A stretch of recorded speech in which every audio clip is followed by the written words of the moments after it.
Don't get me wrong. Trump in an interview with NBC, 1 hour long, I got the best part. Then I saw her face. There are 20 states that still have the federal minimum wage at $7.25, and I actually have a map. 19 of these states actually voted for you, sir. Mm-hmm. And you can see Right, it yeah. right here. I don't know if you remember this, but during the debate in 2020, I asked you if you would raise the minimum wage. You said you would consider it. And so my question for you is, now that you are going back to the White House, for these 19 states that voted for you, are you going to raise the federal It's a very low minimum wage? number. I will agree. It's a very low number. Let me give you the downside, though. Yeah. In California, they raised it up to a very high number. And your restaurants are going out of business all over the place. The population is shrinking. It's had a very negative impact. But there is a level at which you could do it, absolutely. Yeah. What is that level? I don't know. I mean, I really don't know. I can say this. You have a lot of businesses that are open and thriving because of the lower minimum wage. If you raise it too much, and you understand this, if California went crazy, they went crazy. And people, the restaurants are closing all over. Many more people are hurt.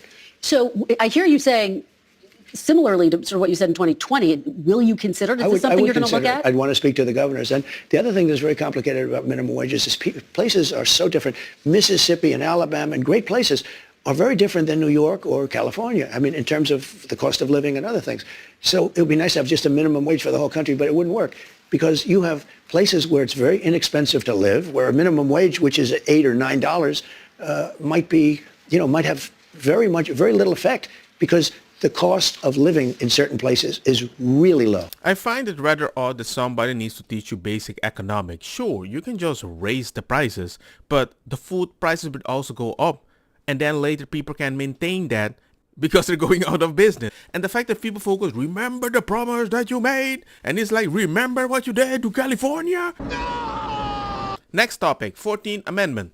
You Okay. promised to end birthright citizenship Yeah. on day one. Is that still your plan? Yeah, absolutely. The 14th Amendment, though, says that, quote, all persons born in the United States are citizens. Can you get around the 14th Amendment with an Well, we're going to executive have to get a action? change. And to not be biased, I asked ChatGPT, which is a little left-leaning robot, to tell me what exactly is going to happen. While these protections apply to undocumented immigrants, they do not grant a right to citizenship or override immigration laws that regulate residency and employment. And now they're going to talk about Obamacare. Don't boo, vote. Peeling and When replacing John Obamacare? McCain let us down by voting, and Murkowski and Collins and whoever it was that voted against, but they really let us down. They did us a great disservice because we would have had great health. Obamacare is lousy health care. It's very expensive health care for the people. It's also expensive for the country, but for the people. It's lousy health care. When John McCain gave his thumbs down, after saying for 10 years that he wants to repeal and replace, okay? And then he came out, put his now famous thumbs down, and he became a hero to the left. Let me just tell you, if we find something better, I would love to do it. But but one thing I have to say, I inherited Obamacare or anything else you want to go. It's got about 20 names, but I inherited it. And I had a decision to make with Health and Human Services. I had a big decision to make. Do I make it as good as we can make it, or do I let it rot? And a lot of political people said, let it rot and let it be a failure. I said, that's not the right thing to do. And I had very good people in the medical area that handled that. And I said, what do you want to do? He said, we really have an obligation to make it as good as we can. And we did. We made it as good as we can make it. Instead of making it bad where everybody would be calling for its repeal, I made it so that it works. Now, But you it did works. try to overturn it, sir. Well, Yeah, that's what you do. When you don't agree with something that somebody did, you try to make it better and make a new plan and add it. Not like Biden handled the border wall, just open it up. But you It did works. try to overturn it, It's sir. well, it's you did try lousy. to overturn it. No, You did no. have your Justice Department try to direct the Supreme Court to. No, we got a little bit of a surprising opinion, to be honest with you. If it would have been overturned, we would have had much better health care right now. But right now, we have something that I made the best of. I could have made the worst of it, and it would have fallen by the wayside. I did the right thing from a human standpoint. But, I'm sort of proud of my decision. At the same time, sometimes I regret it. I told the people, and I gave them the money to do it. I said, fix it, make it work, because people would have suffered.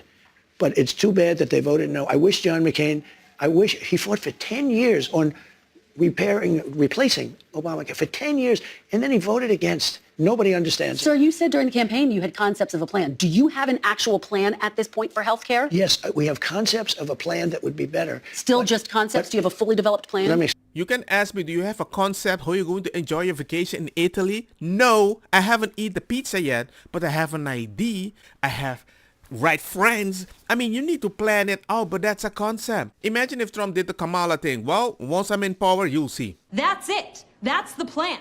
Period. At least you get the concept that he's trying to do something. You guys want the concept to be like, oh, is it part of Project 2025? Let me explain. We have the biggest healthcare companies looking at it. We have doctors. We're always looking because Obamacare stinks. It's lousy. There are better answers. If we come up with a better answer, I would present that answer to Democrats and to everybody else, and I do something about it. But until we have that, or until they can approve it, but we're not going to go through the big deal. I am the one that saved Obamacare, I will say, and I did the right thing. I could have done the more political thing and killed it, and all I had to do is starve it to death. You did try to have your Justice Department effectively kill it, though, No, sir. kill it from a legal standpoint, but from a physical standpoint, I made it work. That's a very good explanation. Legally, I wanted to stop it. I didn't just delete the whole thing. You can legally stop a supermarket. You're not going to remove it like an idiot and create a food desert. In your concepts of a plan, sir, will people with pre-existing conditions still have coverage, and can you guarantee their prices will not go up? The answer is yes, they'll have coverage. You have to have it. And what about their because prices? You know what? What about their prices, sir? I want the prices to go down. I want to have better health care for less money. And there are ways of doing it, I believe. And I have the smartest people in that world. You know, that's a separate world unto itself. I have the smartest people in that world looking at it and trying. And if they come up with something, I will present it.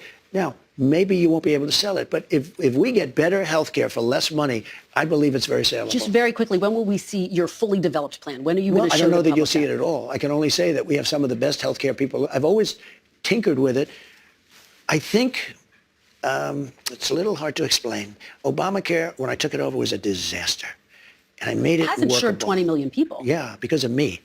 Because of me. If you look at what I did, I was You the tried one. to- I made it good. You Yeah, tried to legally. repeal and replace it. You tried to because kill if I it, repealed sir. it and replaced it, we would have had a better system because we wouldn't have had health care. And the Democrats would have been forced to do something. If we wouldn't have had it, the Democrats would have been forced to do something that they wouldn't do if we have it. I don't want to repeat myself, but he's just trying to make something bad good before he can do something about it until he can just remove the bad thing that's kind of good for something better. And he has a plan. A plan that has nothing to do with Project 2025. Let's talk about Project 2025. This is the conservative policy blueprint. You disavowed it during the campaign. You called it a product of the radical right. Again, they put him in a group. You've said some of their not all. ideas were abysmal. I said some of it is. Some of Okay. it is very good. Some of Okay. it's very mainstream, actually. Frankly, the Democrats should have used some of it because they went, with all the transgender that they were doing and with the men playing in women's sports. If they wouldn't have done that, maybe they would have done better. So you take me to my question. You're now giving people involved in Project 2025 prominent roles in your administration. Are you changing your mind about Project 2025? Is this now the policy blueprint for the second Trump administration? Some people, if you take a look at the group, it was hundreds of people were involved. And I was actually, I reprimanded the whole group. I said, you shouldn't have placed this document in front of the voters because I have nothing to do with it and I'm the one that's running. You had no right to do this where you put a 1,000-page document in front, and many of those things I disagree with. Now, many of those things I happen to agree with. Many of those things Democrats should have agreed to, and I think they would have done much better in the election because they got slaughtered. Well, I guess people see the list: Russ Vought, Brendan Carr, Peter Navarro, John Ratcliffe, Pete Hoekstra, Monica Crowley, and they think these are all the people who are involved in or writing Project 2025. This must be a blueprint for work requirements, eliminating the Head Start program, criminalizing pornography. Is that what we can expect to see? I don't know how they voted. I don't know. I never spoke to them actually about it, and I purposely, and I told you, normally it would be just the opposite. I'd review every page. I purposely didn't even want to see it. Because when somebody like you asks me a question about Project 2025, I can honestly say I've never seen it. I have nothing to do with it. I didn't read it, but I did hear some things in there that I would totally disagree with. And I said to the people that were really the people behind it, you know who those people are? I said, you really had no right doing this to me because they used it as a soundbite, the Democrats. And I don't know, it couldn't have been too effective because they got slaughtered, but they did use it as a soundbite. But the people who see, he's bringing in all of these people from Project 2025, he must know what it is. Well, what? I don't know what it is. No, I don't know what it is. You still don't know but what I it is? heard All these certain people things are that I coming in didn't for like. your- And by the way, I heard certain things that are phenomenal. Okay? Like what? Like law and order. We want law and order.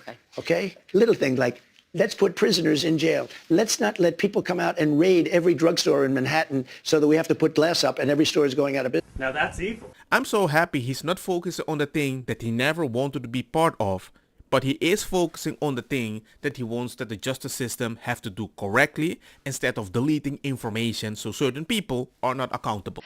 What difference at this point does it make? And what did? They deleted and destroyed a whole year and a half worth of testimony.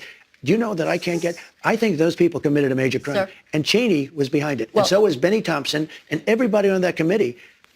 We're going to... For what they did, Yeah. honestly, they should go to jail. So you think Liz Cheney should go to jail? There I go again. He's just saying, hey man, you did something very evil and you should be arrested, be responsible, or there should be some consequence. And I'm going to put somebody that does that. It isn't fair. He's not saying arrest those people. He's just saying this is the law. If they break it, arrest them. You have the info, don't hide it, right? Anybody that voted in Are favor... you going to direct your FBI director and No, your attorney no, general to send them to no, jail? not at all. I think that they'll have to look at that, but I'm going to focus on drill, baby, drill. When you say that, On it carries strengthening the- weight, though. You've tapped these people to lead the Justice Department and FBI. They can do whatever they want. Okay. Biden did whatever he wanted. He celebrated the party. He changed the military. So he might just do click, click. That's it. It's not like Trump didn't have a plan and a popular vote that agreed with the plan. He chose a person to lead that plan. Let me ask you this about It's January amazing. 6th. I wish you could be you have such potential. Let's go, Trump. Make her blush. If you could be just non-biased, you hurt yourself so badly. I'm telling you, they deleted and destroyed all the evidence. Everyone knows it. And you slough it off like it doesn't mean anything. No, I'm If just I saying did they it, deny it. That's all I'm saying. Kristen, if I did it, you would be standing up in that chair shouting at me. And you know what I'd do? I'd say, you got me. They have done something so illegal. Of all the interviews, they don't sound like an interview if it is Biden or Kamala. But when it's Trump, I'm in the middle of an interrogation. This moron is giving me everything. If you go back 25 years ago, you had very little autism. Now you have it. I mean, Well, they say because they're better at identifying it. 1 in 100,000, and now it's 1 in 100. That's a pretty bad number. Childhood vaccines. I mean, have something is going on. I don't know if it's vaccines. Maybe it's chlorine in the water, right? You know, people are looking at a lot of different things. Childhood. I want them to look at everything. all I have to say is this. I'm not a doctor, but if I go to McDonald's and I get food poisoning and McDonald's tells me, hey, I have immunity, I don't want to eat there anymore. But if the government tells I'm obligated to eat there, I find it interesting. Even if I don't want to blame them for them, I want to be open to options so I don't blame McDonald's. And I understand everybody's like, he choose RFK. Well, let's help RFK eat more healthy. Any other food that he suggested other than the processed food that you keep telling kids to eat. Everything. So childhood vaccines have prevented about 4 million deaths around the world every year. I think that's sir. great. Isn't that... I'm all for it. I think it's great. Hey, look, I'm not against vaccines. The polio vaccine is the greatest thing. If somebody told me get rid of the polio vaccine, they're going to have to work real hard to convince me. I think certain vaccines are incredible, but maybe some aren't. And if they aren't, we have to find out. Let's investigate. Why not? It's for the kids. This is your first interview since you won the election. Congratulations. Yes, I hope congratulations to you do you. well. I hope you do well. And that's an unbiased president. Yes, and sir, I don't have to tell you this because you've talked about it. It comes at a time when the country is deeply divided. And now you're going to be leading this country for the next 4 years. For the sake of unifying this country, will you concede the 2020 election and turn the page on that chapter? No. Uh-oh. No, why would I do that? But let me just tell you, You when will you never say the concede. country is deeply divided, I'm not the president. Joe Biden's the president. But you're going to be the president. No, I'm not the president. So when you say it's deeply divided, I agree. But Biden's the president, I'm not. And he has been a divider. And you know where he divided it more than anything else, and it probably backfired on him, I think definitely, is weaponization. When he weaponized the Justice Department and he went after his political opponent, me. He went after his political opponent violently because he knew he couldn't beat him. And I think it really was a bad thing. And it really divided our country. I find it interesting they want to go back to the 2020 because then they could say, hey man, you thought you won, but you said it was a fraud. But I mean, What do you want? What do you want? It's not that simple. What do you want? that's in the past. Let's think about the future when he got the popular vote. You can't fight that anymore. And now you went after the son above the law. You can't say that anymore. And the reason is because I'm able to go on a show, even like yours, even though you're very hostile, I'm able to go on a show like yours. No, you are. Well, hopefully you thought it was a fair interview. We covered a lot of policy ground. It's here fair today. only in that you allowed me to say what I say. But, the answers, the questions are, pretty nasty. But look, because I've seen you interview other people like Biden. Unlike the debate with Kamala, where you moderated with your friend, as if Kamala wasn't even there, but you were defending Kamala, but it's a different story. I've never interviewed President Biden. When I say you, I'm talking metaphorically. Okay. I've seen George Stephanopoulos interview Biden, and he's a tough interviewer. It's the softest interview. I've seen CNN interview him. They give these soft, what's your favorite ice cream? It's a whole different deal. I don't understand why. You would think the press would like to see strong borders, great education, a powerful military, so we have a country left, and all these different things. And somehow they don't want to see that. No, they see that. They investigate. But for some odd reason, they investigate until they see money.